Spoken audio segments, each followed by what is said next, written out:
Ya, saudara-saudara, hari ini kita akan belajar firman Tuhan. Kita akan pemahaman Alkitab dari kitab Kisah Para Rasul.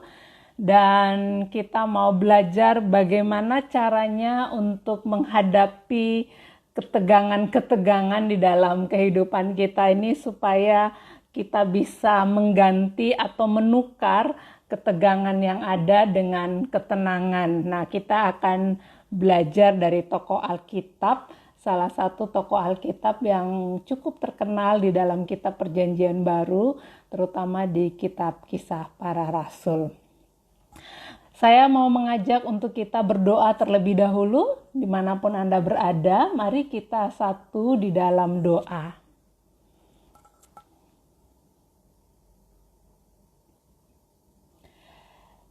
Tuhan, kami berterima kasih kami boleh diberikan kesempatan untuk belajar firman Tuhan pada malam ini.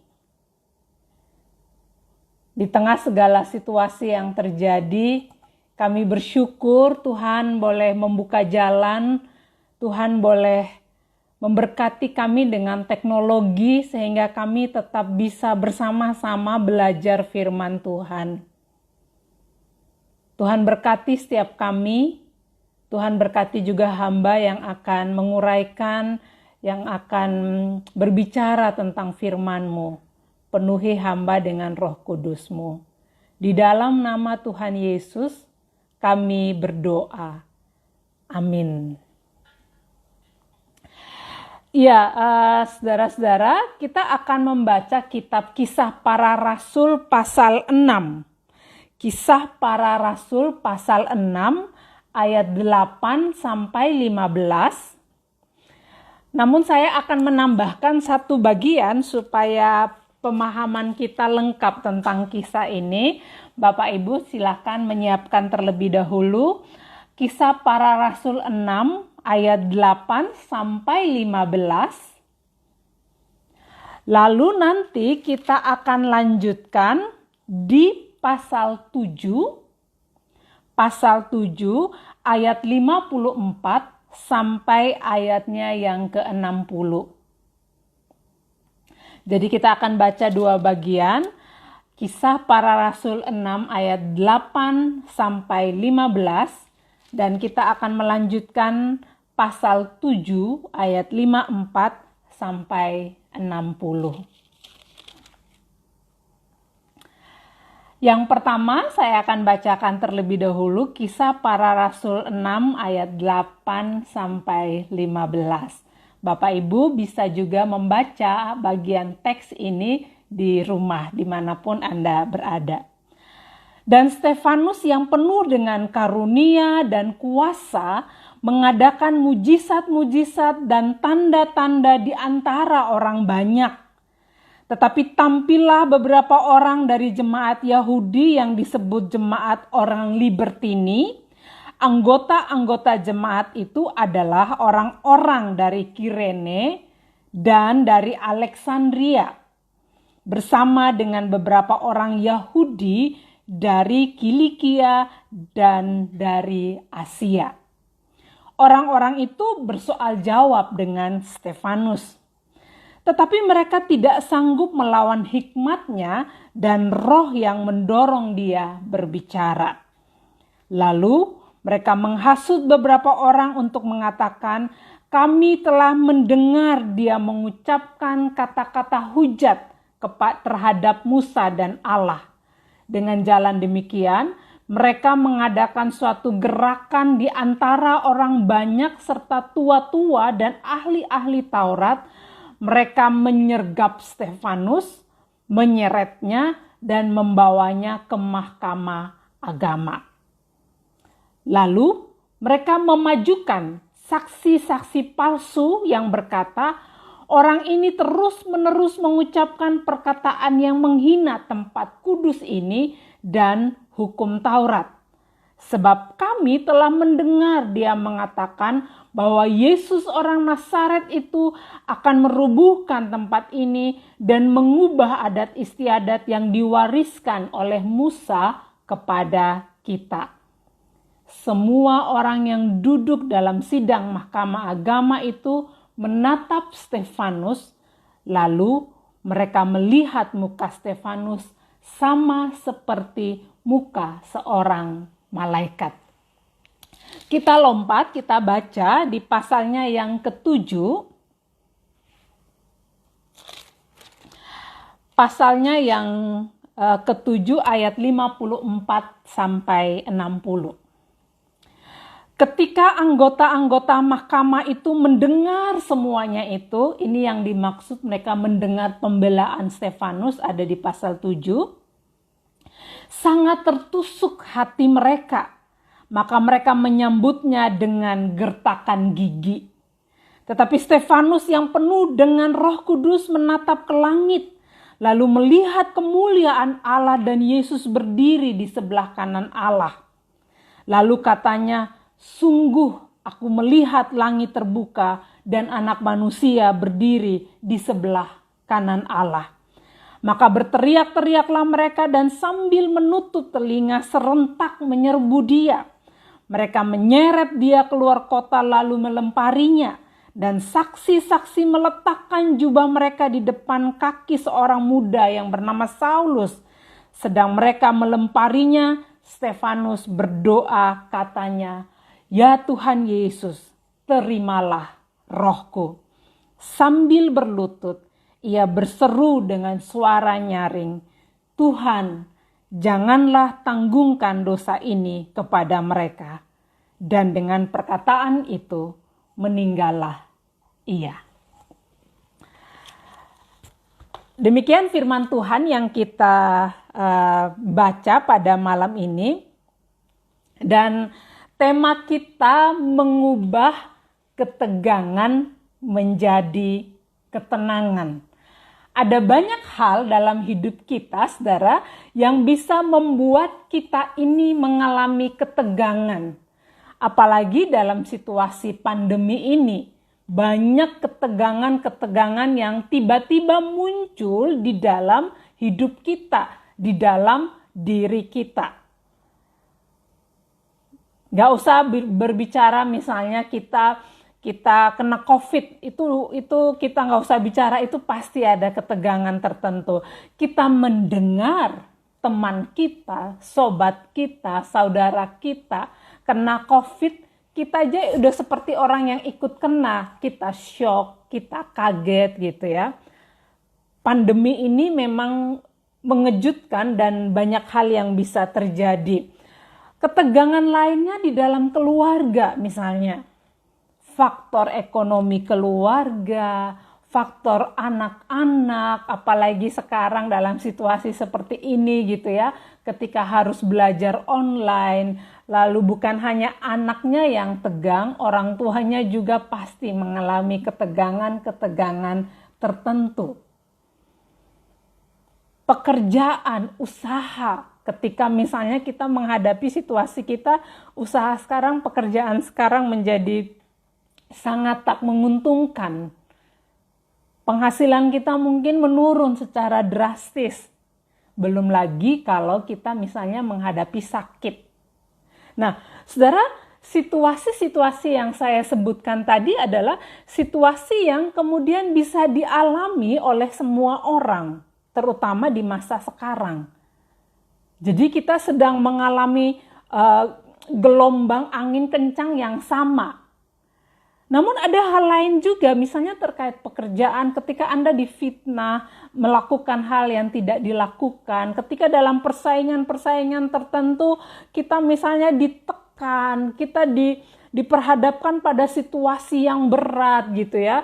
Jadi tekanan-tekanan itu kalau tidak kita kelola dengan baik, maka bisa jadi kita lalu kemudian terbawa arus dan kita kalah. Kalah dalam arti apa? Lalu kita menyerah dengan keadaan. Nah, saudara, kenapa kita perlu mengatasi ketegangan kita? Karena saya mau menggambarkan, misalnya kita ada di titik ini, lalu kita punya persoalan yang sedang kita hadapi. Ada kita, dan di depan kita ada masalah. Seringkali sebelum kita menyelesaikan persoalan ini, ketika kita menghadapi persoalan apapun bentuknya, seringkali persoalan baru yang muncul adalah ketegangan dalam diri kita. Jadi ada masalah A, tapi kemudian sebelum kita menyelesaikan apa yang terjadi di luar kita, masalah B itu muncul, yaitu masalah dalam diri kita. Ketegangan kita, ketakutan kita, kecemasan kita, kekhawatiran kita. Nah, sebelum kita berhadapan dan kemudian menyelesaikan masalah ini, maka yang pertama yang harus kita tolong dulu adalah diri kita. Yang harus kita kelola dulu adalah diri kita, persoalan kita ini gitu. Nah, sekarang kita akan belajar kenapa mengatasi ketegangan itu perlu, supaya ketika kita mau menghadapi masalah ini, saudara, kita bisa menghadapi dengan bijaksana. Kalau ketakutan kita, kecemasan kita, kemarahan kita belum kita kelola dengan baik, apa yang ada di depan kita akan semakin runyam dan semakin kacau. Jadinya melebar kemana-mana. Nah, mengubah ketegangan menjadi ketenangan, salah satu tujuannya untuk menolong kita supaya bisa dengan tenang menghadapi persoalan-persoalan yang ada di depan kita. Dan kita akan belajar bagaimana supaya ketika kita menghadapi persoalan, kita kelola dulu ketegangan-ketegangan di dalam diri kita. Nah, saudara, kita akan masuk di dalam penjelasan Alkitab. Sebelumnya, bagi rekan-rekan yang mau bertanya nanti atau mau sharing atau mau menambahkan, boleh silakan nanti masukkan langsung di kolom komentar di IG ini gitu. Nah, sekarang saudara kita masuk di dalam penjelasan Alkitab gitu. Kitab Kisah Para Rasul yang kita baca ini, saudara, seperti kitab sejarah yang bercerita tentang kisah-kisah dari para rasul kita, orang-orang yang membawa Injil kekristenan itu sehingga Injil itu tiba pada kita saat ini gitu. Nah, dalam pembagian Alkitab ketika Kisah Para Rasul disebut sebagai kitab sejarah yang artinya terbentuknya mula-mula, jemaat mula-mula di Yerusalem sampai pekabaran Injil di Roma. Jadi kalau kita lihat Kisah Para Rasul ini, bagaimana para murid ketika itu mereka disuruh menunggu di Yerusalem. Kita tahu ketika peristiwa kenaikan, Tuhan memerintahkan mereka menunggu. Lalu kita tahu pada peristiwa Pentakosta, Roh Kudus tercurah dan kemudian ada banyak orang yang memberi diri dibaptis. Pelayanan para rasul ini semakin luas dan semakin banyak orang yang percaya. Jadi dari Yerusalem sampai Roma, kenapa Roma? Kita tahu pada masa itu kan pelayanan itu dikatakan sampai ke ujung bumi. Dan pada saat itu mereka memahami Roma sebagai ujungnya gitu. Jadi Kisah Para Rasul itu bercerita dari Yerusalem sampai Roma karena anggapan Roma sudah adalah ujung dari bumi pada waktu itu gitu. Nah, saudara, ketika sudah semakin banyak orang yang mengenal Tuhan, semakin banyak orang yang kemudian terlayani, ada titik tertentu yang para rasul ini seperti kewalahan. Kewalahan apa? Kewalahan melayani orang yang semakin banyak menerima Tuhan. Sampai pada titik di Kisah Para Rasul 6, kalau kita baca dari awal itu kan ada LAI memberikan judul tentang 7 orang yang dipilih untuk melayani orang miskin. Itu berawal dari mana? Ketika ada orang-orang mulai protes. Tidak seimbang nih pelayanan. Kenapa hanya untuk orang-orang Yahudi Palestina yang berbahasa Aram? Kenapa orang-orang Yahudi yang Helenisme, orang-orang yang berbahasa Yunani, Yahudi Helenis itu tidak terlayani. Jadi ketika semakin banyak orang terlayani, timbul konflik di dalam. Konflik itu masih seperti berbau etnis, saudara, sama-sama Yahudi, tapi yang merasa yang Yahudi Helenis, Yahudi yang berbahasa Yunani ini tak terlayani. Mereka merasa bahwa orang Yahudi yang berbahasa Aram, Yahudi Palestina ini yang dilayani. Dan akhirnya terjadilah protes-protes itu. Lalu Rasul mengerti apa yang mereka protes ini kenapa. Jadi begini nih kalau kita bahasakan sederhana, saudara. Ya udah sekarang pilih 7 orang. Dan kemudian ada syaratnya yang baik, penuh roh dan hikmat. Jadi tidak asal pilih, kamu boleh memilih, pilihlah 7 orang untuk membantu kami. Jadi ini berbagi peran begitu, yang 7 orang ini akan melayani orang miskin, melayani meja, melayani makan mereka. Lalu rasul-rasul akan mengajar, akan melayani pengajaran, fokus mereka memberitakan Injil. Sementara yang dipilih ini fokus mereka untuk melayani umat, melayani meja. Dan ada beberapa orang yang dipilih di situ, di pasal 6 ayat 1 sampai 7, nanti Bapak Ibu bisa membacanya. Di situ ada Stefanus, Filipus, Prokorus, Nikanor, Timon, Parmenas, Nikolas, itu disebut namanya.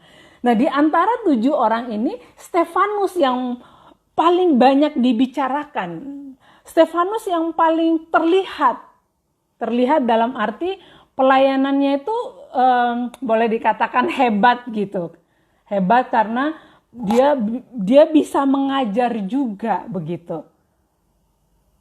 Dia dikuasai roh hikmat, dia mampu melakukan mujizat, dia bisa memberikan tanda-tanda. Jadi ada banyak hal yang dilakukan oleh Stefanus di dalam pelayanannya. Nah, dari situlah saudara, kemudian bacaan kita yang pertama, pasal 6 ayat 8 sampai 15 itu orang-orang mulai gelisah dan kemudian mereka mulai memberikan fitnah-fitnah kepada Stefanus. Stefanus diberi catatan sebagai orang yang penuh iman dan Roh Kudus. Kisah Para Rasul. Lalu kemudian ketika dia mampu memberi penuh kuasa dan bisa memberikan tanda dan mujizat, itu kan seperti orang pilihan begitu. Nah, Stefanus ini kemudian mendapatkan perlawanan, saudara. Perlawanan dari siapa? Bukan dari orang di luar Yahudi, tetapi juga orang Yahudi, jemaat Yahudi di kalangan Libertini. Ketika mereka merasa bahwa mereka lebih tahu dari Stefanus, tapi kemudian mereka tidak bisa menyanggah Stefanus, lalu banyak fitnah yang mereka lakukan. Tuduhannya dia menghujat Allah, tapi juga menghujat Musa. Musa ini nabi besar di dalam tradisi Yahudi. Yang menarik, saudara, apa? Mereka tidak mampu untuk bertanya jawab dengan Stefanus. Lalu apa yang terjadi? Iri hati. Kalau kita sederhanakan, dari iri hati apa yang mereka lakukan lagi? Menghasut orang-orang lain. Buat isu yang baru. Wah, ini sudah kayak partai politik gitu ya. Kayak orang-orang yang saling menjatuhkan gitu. Ada orang benar, lalu kemudian mereka iri hati, nggak bisa seperti dia, nggak bisa menyanggah perkataan-perkataannya. Lalu mereka menghasut, mereka menimbulkan isu, bukan hanya buat isu tentang pengajaran Stefanus yang mereka bilang sesat. Mereka panggil orang lain untuk juga memberikan saksi palsu. Bayangkan, mereka begitu luar biasa berupaya untuk menjatuhkan Stefanus. Nggak main-main, saudara. Menghujat tapi menghadirkan saksi palsu untuk menjatuhkan Stefanus. Lalu apa? Mereka lapor ke mahkamah agama. Nah, yang menarik, saudara, ketika mereka membawa Stefanus ke mahkamah agama, orang-orang melihat apa? Dalam bacaan kita pasal 6 ayat 15 dikatakan muka Stefanus seperti muka seorang malaikat. Anda bayangkan, ini orang sebenarnya dia dalam tertekan. Siapa yang nggak tertekan? Hidup benar, tidak melakukan kesalahan. Tapi tuduhan-tuduhan datang bergantian dan itu semua bisa menyerang secara psikis seharusnya. Tapi yang mereka lihat apa? Wajah seperti malaikat. Saya nggak bisa bayangkan gimana ya wajah seperti malaikat. Mungkin dia tuh penuh keteduhan. Mungkin dia tenang menghadapi tekanan yang begitu besar itu.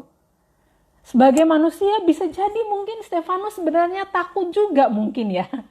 Alkitab nggak terlalu mencatat detail, tetapi perasaan-perasaan manusia biasa itu pasti muncul. Tapi Alkitab melihat apa? Yang orang lihat di wajahnya seperti muka malaikat. Pesan ini sangat kuat mengatakan apa? Sudah genting kondisi Stefanus, tetapi penyertaan Tuhan tetap ia rasakan. Dalam kondisi yang penuh dengan ketegangan itu, wajah yang seperti malaikat mau menegaskan bahwa Tuhan hadir di tengah bersama dengan Stefanus pada saat itu. Kenapa Stefanus bisa terlihat tenang di tengah situasi yang tegang? Yang pertama pasti kuasa Roh Kudus, tidak bisa diingkari karena dia penuh iman dan penuh Roh Kudus. Tapi yang kedua karena pengetahuan, pengenalan Stefanus akan Tuhan tak bisa diingkari. Yang menarik saudara, sebenarnya Stefanus juga ini orang Kristen baru. Yang juga baru menerima Kristus. Tapi karena dia bertekun belajar, lalu dia menemukan nilai kebenaran dalam pengajaran itu yang membuat dia yakin. Dia yakin akan pilihannya mengikut Tuhan, menjadikan Yesus sebagai Tuhan dan Juru Selamat adalah pilihan yang tepat, yang membuat dia tetap jalani apa yang sebenarnya berat itu. Sebenarnya kan ada pilihan bagi Stefanus. Ini orang Kristen yang baru begitu ya saudara. Orang Kristen yang baru mengenal Tuhan. Tiba-tiba baru mengenal Tuhan sudah kayak begitu. Ada goncangan-goncangan. Bisa jadi dia tinggalin Tuhan dan gak salah mungkin kalau dia tinggalkan Tuhan. Tetapi Stefanus enggak. Dia bertahan di situ. Dan kenapa Stefanus bisa terus melakukan pembelaan saudara? Karena dia mengerti posisinya. Dia gak salah kok. Dia tidak seperti yang mereka tuduhkan. Kan mereka tuduh macam-macam. Dia menghina Allah, menghina Musa. Tapi Stefanus merasa bahwa dia tidak melakukan itu. Keyakinan pada posisinya yang tidak bersalah. Bersamaan dengan penyertaan Tuhan yang ia yakin ada, penyertaan Tuhan yang nyata dalam hidup Stefanus, itulah yang kemudian kita lihat 3 aspek ini yang membuat Stefanus bisa merasakan ketenangan di tengah ketegangan yang ia alami.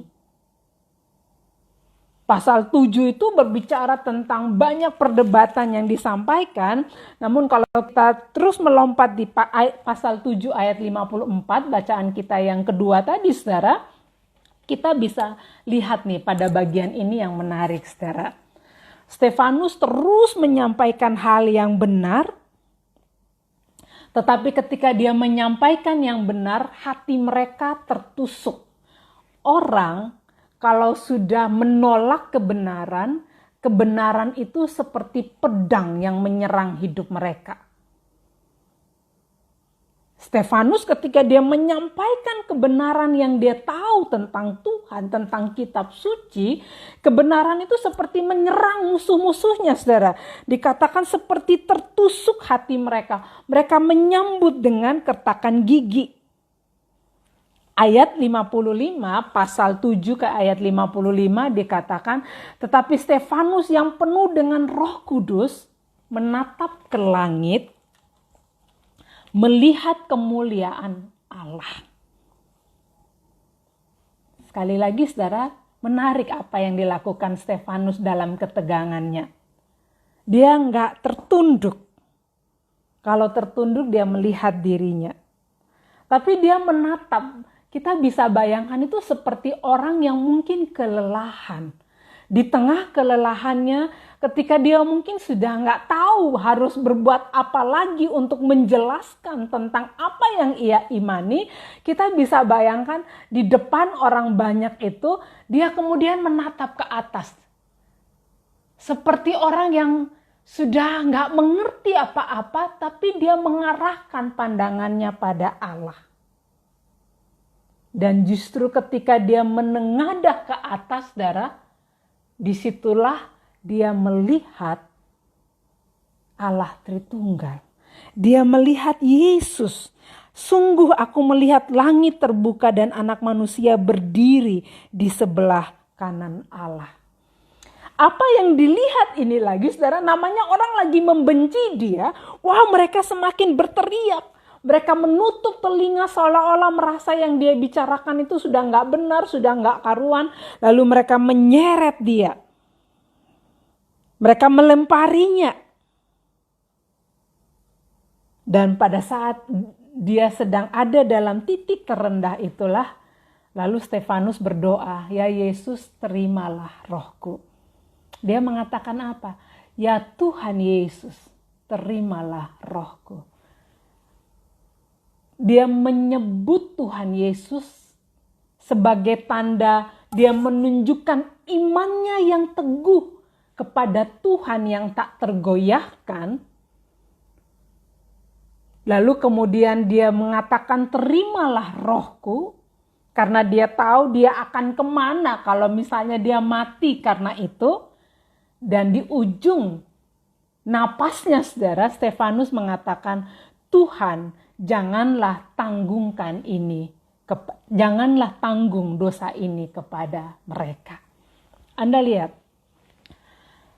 ketika dia mengatakan, ya Tuhan Yesus terimalah rohku, dia juga masih berkata, Tuhan, jangan tanggungkan dosa ini kepada mereka. Pada titik paling menderita sekalipun, Stefanus masih ingat orang lain. Masih ingat musuh yang menyakiti hatinya, yang membuat dia menderita. Dia minta supaya dosa mereka itu kesalahan-kesalahan mereka itu jangan ditanggungkan kepada mereka. Dan kemudian Stefanus mati. Orang yang disertai oleh Tuhan selalu akan mendapatkan kekuatan untuk melakukan hal baik kepada orang lain meskipun ia sedang dalam kesulitan. Nah, pertanyaannya adalah bagaimana mengubah ketegangan ini menjadi ketenangan? Yang pertama, saudara, kalau kita belajar dari Stefanus, pengenalan akan Allah, akan Tuhan itu menjadi penting. Bergandengan dengan pengenalan akan Tuhan, juga hidup benar menjadi penting. Supaya apa? Kalau orang menuduh kita, kalau orang mau menjatuhkan kita, kalau orang mau memfitnah kita, mereka tidak punya celah untuk itu. Jadi kekuatan kita untuk bisa mempertahankan kebenaran itu bukan senjata kalau masa sekarang, tapi hidup benar, saudara. Dan mengenal benar tentang Tuhan. Stefanus bisa kuat karena apa? Pengenalan akan Tuhan. Dia bisa berdiskusi, dia bisa melawan pertanyaan-pertanyaan mereka karena dia mengenal benar siapa Tuhan yang menjadi Tuhan dan Juru Selamatnya, posisinya. Tapi juga yang menarik, saudara, dari Stefanus ini, bagaimana mengubah ketegangan menjadi ketenangan. Kalau kita hanya menunduk di dalam segala ketidakberdayaan kita, dalam segala keletihan kita, dalam segala ketakutan dan kekhawatiran dan pergumulan kita, ketegangan-ketegangan yang muncul, kalau kita hanya menunduk, saudara, kita lihat diri kita lihat kelemahan kita lihat keterbatasan kita lihat kerapuhan kita, kalau hanya menunduk, kita hanya melihat diri kita dan kita akan semakin lemah. Pada saat titik-titik tegang dalam hidup ini, saudara, pilihlah untuk menengadah ke atas. Menengadah ke atas sebagai simbol kita mau melihat, mempersilahkan Allah bekerja lebih luas di tengah kesesakan kita. Dalam ketegangan, jangan terus berfokus pada diri yang sedang ada dalam persoalan. Karena begitu kita terus berfokus pada diri kita, maka percayalah semakin lemahlah kekuatan kita. Karena kita tahu kita nggak akan sanggup ngadepin masalah-masalah yang besar. Tapi begitu ada dalam ketegangan yang kita sudah nggak bisa mengendalikan situasi, mari kita belajar dengan seperti Stefanus, belajar dari Stefanus, menengadahlah ke atas. Coba Anda misalnya di rumah masing-masing duduk tegak begitu, lalu kemudian lihat terus ke bawah, menunduk terus ke bawah, capek saudara. Lihat terus itu kita melihat kesesakan dalam diri kita. Tapi begitu kelamaan menunduk begini dan kita hanya melihat diri kita, jenuh. Tapi coba Anda menengadah ke atas, mungkin bersandar lalu menengadah ke atas. Seperti ada kelegaan. Menengadah ke atas, kita bayangkan Stefanus yang sudah begitu diserang macam-macam, tapi dia seperti menengadah ke atas. Dan justru dia diberikan kesempatan melihat Yesus yang berada di sebelah kanan Allah Bapa. Sebuah pesan yang mau menegaskan kepada kita, terus menunduk melihat diri kita akan membuat kita lemah. Semakin terpuruk dan tenggelam dalam ketakutan. Tapi kalau kita mau menengadah ke atas, kita percaya bahwa masih ada kekuatan di luar diri kita, menengadah ke atas sebagai tanda bahwa kita mau menyerahkan ini pada Tuhan. Kita percaya ada Tuhan yang Maha Kuasa. Kelegaan itu akan datang dan tiba. Pasti Tuhan akan memberikan kelegaan. Karena apa? Kita tak lagi melihat kekuatan kita, menengadah ke atas sebagai tanda kita mau melihat kekuatan Allah atas hidup kita.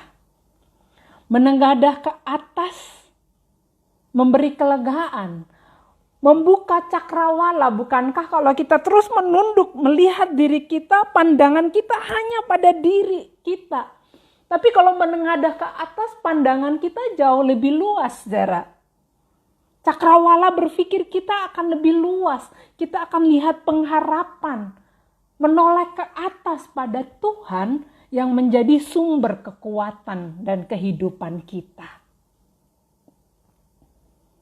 Yang kedua, saudara, bagaimana kita mengelola ketegangan kita menjadi ketenangan.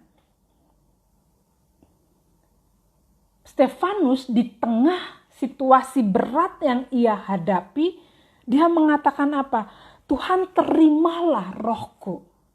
Artinya apa? Dia berserah pada kekuatan Tuhan. Kekuatan Tuhan yang menolongnya. Kekuatan Tuhan yang menopangnya. Dia tahu semua orang akan menghancurkan hidupnya. Tapi dia percaya Tuhan tidak pernah akan menghancurkan kehidupannya. Karena itu dia mengatakan apa? Terimalah rohku. Sebagai tanda keberserahan yang penuh pada kekuatan Tuhan. Dalam ketegangan, saudara, kalau kita tidak berserah pada kekuatan kita, kita akan hancur. Berserah pada kekuatan Tuhan akan menolong kita untuk sedikit mengurai ketegangan itu, untuk bisa mendapatkan ketenangan, seperti orang yang mendapatkan kembali nutrisi untuk jiwanya, Berserah itu punya kekuatan yang besar. Berserah bukan arti menyerah. Berserah artinya kita melekatkan kekerapuhan kita kepada kekuatan Tuhan. Kita yang rapuh, kita berserah artinya apa? Kita yang rapuh, kita lekatkan hidup kita pada kekuatan Tuhan. Stefanus ketika dia mengatakan, Tuhan Yesus terimalah rohku, sebagai pertanda dia tahu kematian bukan akhir dari segalanya, ada kehidupan. Dia berserah pada Tuhan yang punya kekuatan dan kehidupan. Ketegangan bisa diubah menjadi ketenangan kalau kita mau berserah di titik terendah dalam hidup kita. Kita tahu Tuhan yang akan mengelola perasaan-perasaan kita. Dan yang ketiga, saudara, yang menarik dalam bacaan ini adalah ketika di penghujung hidupnya, Stefanus masih meminta kepada Tuhan supaya Tuhan tidak menanggungkan dosa ini kepada mereka. Orang-orang yang jahat luar biasa yang membuat Stefanus menderita. Anda bayangkan dia diseret, dibawa keluar, dihakimi rame-rame. Tapi di titik terendah di saat hampir habis nyawanya karena perbuatan orang jahat, dia mengatakan, Tuhan jangan tanggungkan dosa ini kepada mereka. Apa artinya, saudara? Ketegangan kita karena perbuatan orang lain bisa terjadi. Mungkin ada orang yang mau menghancurkan kita, orang yang ingin merusak kehidupan kita, orang yang memfitnah kita, orang yang melakukan hal-hal yang buruk pada kita. Bagaimana kita bisa tenang menghadapi mereka? Kalau belajar dari Stefanus, pilihan pertama adalah mengampuni mereka. Jiwa yang mengampuni selalu akan tenang menghadapi yang paling pahit sekalipun. Mengampuni. Karena apa? Kalau mengampuni artinya kita melepaskan yang pahit karena perbuatan-perbuatan orang. Kita tidak bisa terus minta ketenangan kepada Tuhan jika kemudian kita sulit untuk mengampuni orang yang mungkin kita tahu persis melukai hidup kita. Jadi kekuatan mengampuni itu besar banget, saudara. Dan itu terjadi ketika orang benar-benar berserah pada Tuhan. Bukan sesuatu yang bersengaja atau yang tidak sengaja atau kebetulan ketika Stefanus itu minta kepada Tuhan untuk tidak menanggung, tidak membiarkan orang-orang ini menanggung dosa yang mereka buat itu, saudara. Itu ada di bagian akhir. Kenapa? Karena dia sudah merasakan kasih Tuhan, perlindungan Tuhan. Dalam berserah sepenuhnya, tidak ada lagi yang dia ikat dalam dirinya. Termasuk orang-orang yang melukainya. Dalam berserah sepenuhnya, bukan hanya dirinya, tapi orang-orang yang juga melukainya ini, saudara. Orang-orang yang membuat dia menderita, dia serahkan juga. Nah, kita bisa mengalami ketenangan di tengah ketegangan kalau kita berserah sepenuhnya hidup kita kepada Tuhan. Tapi bukan hanya itu, orang-orang yang di sekitar kita juga yang mungkin menyebabkan kita menderita, kita juga harus menyerahkan mereka kepada Tuhan. Tidak bisa kita hanya menyerahkan diri kita sepenuhnya, tapi kita menahan orang-orang ini. Menahan dalam arti kita masih mau membenci mereka, kita nggak mau mengampuni mereka, kita masih sakit hati. Kalau kita masih kayak begitu, saudara, nggak ada artinya berserah pada Tuhan. Sulit mengalami ketenangan. Ketenangan hanya ada di jiwa yang mau mengampuni. Stefanus kenapa sampai pada titik penghujung dia bisa mengampuni? Segalanya dia udah serahkan sama Tuhan. Jadi kalau misalnya kita masih sulit merasakan ketenangan, mungkin juga di dalam keluarga, jangan-jangan kita belum ngampuni keluarga kita, anggota keluarga kita, orang yang kita kasihi, jangan-jangan kita belum ngampuni mereka. Sehingga masih banyak hal-hal ketegangan dalam batin kita, dalam jiwa kita. Jadi hari ini kalau kita belajar tentang firman Tuhan dari pengalaman Stefanus, saudara, konteks kita mungkin tidak mengalami penderitaan seperti Stefanus. Kita nggak diseret-seret keluar, kita nggak dihakimi orang banyak, mungkin kita nggak begitu. Tetapi mungkin ada banyak hal di keluarga, di dalam pekerjaan, kita mengalami hal-hal yang menegangkan. Mungkin ada titik-titik di mana saat ini kita merasa sudah lelah, kita merasa beban ini terlalu berat, kita merasa jalan buntu. Kita merasa mungkin menghadapi pekerjaan kita ada ketakutan-ketakutan, ada kecemasan yang tak terkendalikan.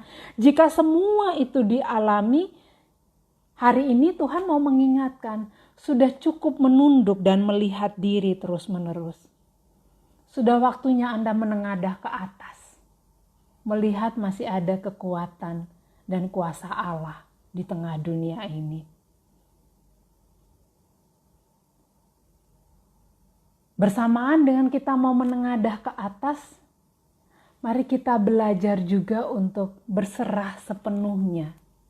Tak hanya menyerahkan diri kita, tak hanya menyerahkan kehidupan kita, tapi juga berserah sepenuhnya pada orang-orang yang mengganggu kehidupan kita.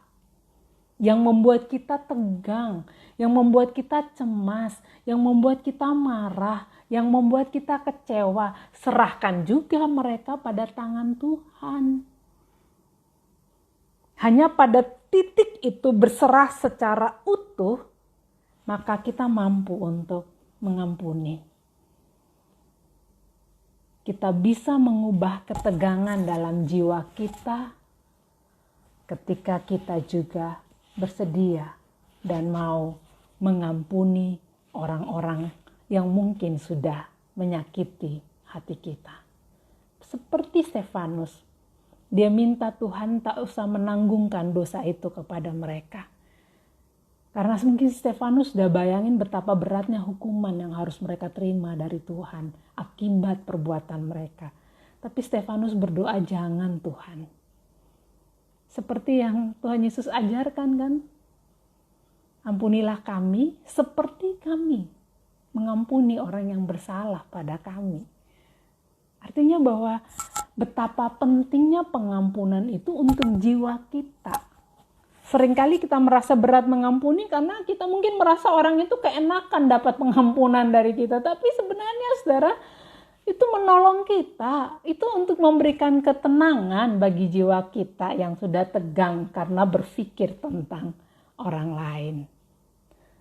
Jadi biarlah kalau dalam pemahaman malam ini kita belajar. Kalau Anda sudah lelah, berhenti menunduk. Menunduk sebagai tanda terus melihat diri. Tapi menengadahlah ke atas. Lihat kelegaan dalam Tuhan. Di tengah dunia ini masih ada kekuatan Tuhan. Berserah sepenuhnya pada Tuhan.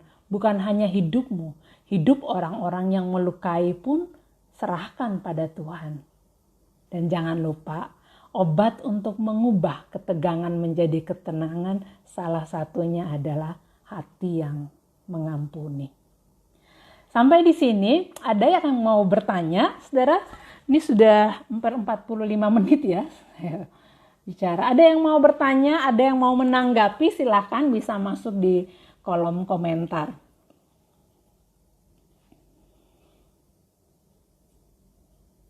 Atau ada yang mau menceritakan pengalaman merasakan leganya mengampuni, boleh juga sih gitu. Kalau mau berbagi boleh, kalau mau menambahkan atau mau bertanya silahkan gitu.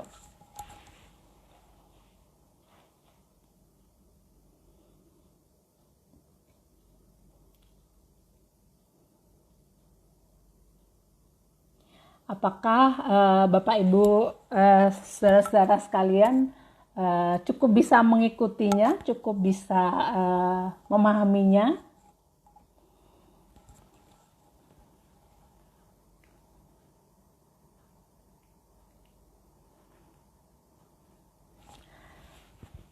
Ada yang mau bertanya? Sudah cukup jelas?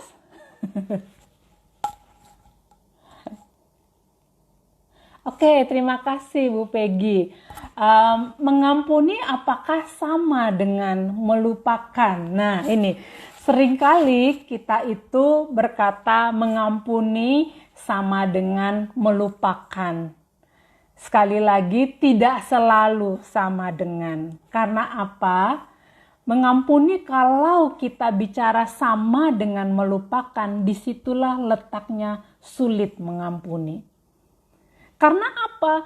Karena pikiran kita ini bukan seperti komputer. Kalau komputer itu ada filenya, lalu kita nggak mau buka lagi, ya sudah. Kita mau lenyap kan, ya sudah. Tetapi kalau misalnya kepala kita, memori otak kita ini tetap akan bisa teringat. Pengalaman-pengalaman masa kecil aja kita masih ingat kok gitu. Jadi mengampuni tidak sama dengan melupakan. Justru ketika kita mengingat orang itu, disitulah kita terpanggil untuk terus mengampuni.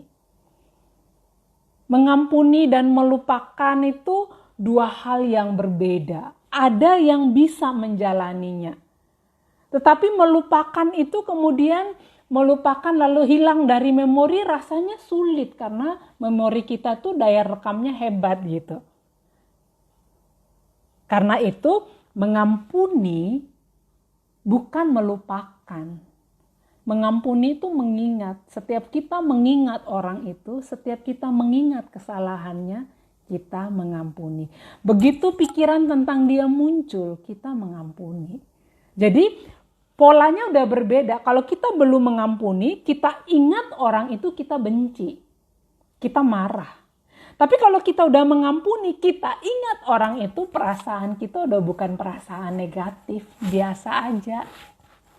Nah, itu tanda kita sudah mengampuni. Karena mengampuni bukan melupakan. Kalau ada yang memang bisa lupa, ya puji Tuhan. Tetapi kan kalau syarat mengampuni adalah kita sudah langsung melupakan, saya rasa agak sulit. Karena kita pasti akan tetap mengingat. Nah, hanya bedanya sebelum mengampuni kita ingat, kita benci, dan kita marah. Tetapi ketika kita sudah mengampuni, kita ingat orang itu, bahkan kita ketemu pun biasa aja perasaan kita. Kita tidak ada menyimpan dendam karena udah mengampuni. Malah kita positif ketika bertemu orang itu. Kita bisa melihat dari perspektif yang lebih baik, lebih positif. Gitu. Mengampuni apakah juga artinya tidak ada kepahitan lagi dalam hati kita terhadap orang lain? Nah ini, kalau kita sudah mengampuni ya memang gak ada kepahitan. Kita memang masih bisa mengingat perbuatannya, tapi tidak ada lagi hal negatif. Tidak ada lagi perasaan negatif yang menguasai kita. Mengampuni itu kan membuat kita tuh tidak membenci. Membuat kita itu tidak lagi ingin membalas kejahatannya. Ya biasa saja gitu. Karena kita tuh lebih terarah pada bagaimana karya Tuhan atas hidup kita gitu. Itulah merdekanya orang mengampuni. Kenapa mengampuni itu penting? Menolong kita untuk merasakan kemerdekaan di dalam Kristus. Mengampuni ya gak ada kepahitan. Karena apa? Kita sudah melepaskan itu. Kita menyerahkan hidup kita pada Tuhan, tapi juga menyerahkan musuh kita kepada Tuhan. Karena kita udah serahkan, itu seperti kalau misalnya benda begitu ya. Misalnya saya punya kacamata, saya menyerahkan, saya serahkan ya udah gak ada di saya gitu. Itu urusannya sama Tuhan gitu, dan saya lega gitu. Tidak ada lagi kepahitan gitu.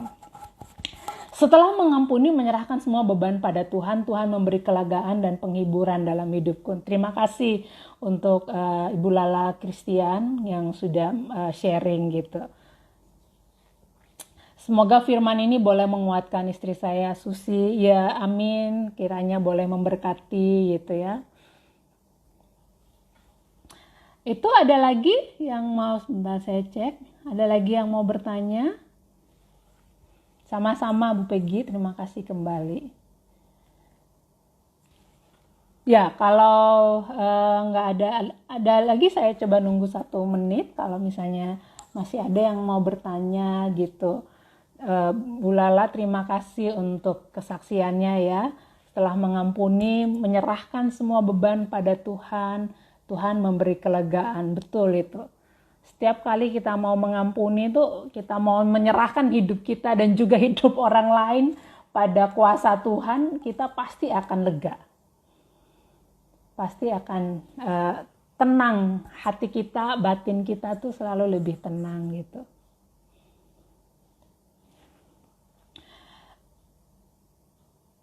Oke, sudah nggak ada lagi. Baik, kiranya pemahaman Alkitab malam ini boleh menolong kita semua untuk semakin mengenal Tuhan, mengenal kebenaran Tuhan, dan semakin bisa membuat kita lebih banyak berserah pada kekuatan dan kebesaran Tuhan. Ya, kita akan berdoa. Saya akan pimpin dalam doa. Tuhan, terima kasih untuk firman-Mu, terima kasih untuk kasih dan kemurahan Tuhan. Kami memohon pertolongan Tuhan, supaya dalam ketegangan-ketegangan kami menghadapi pergumulan dan persoalan kami boleh menghadapinya dalam kekuatan Tuhan. Sebelum kami menghadapi persoalan di depan kami, biarlah kami menata diri kami, biarlah kami boleh menolong diri kami supaya kami bisa mengubah ketegangan menjadi ketenangan di dalam kekuatan Tuhan. Hanya dengan itu kami bisa melangkah maju, menghadapi segala kesulitan yang ada di depan kami.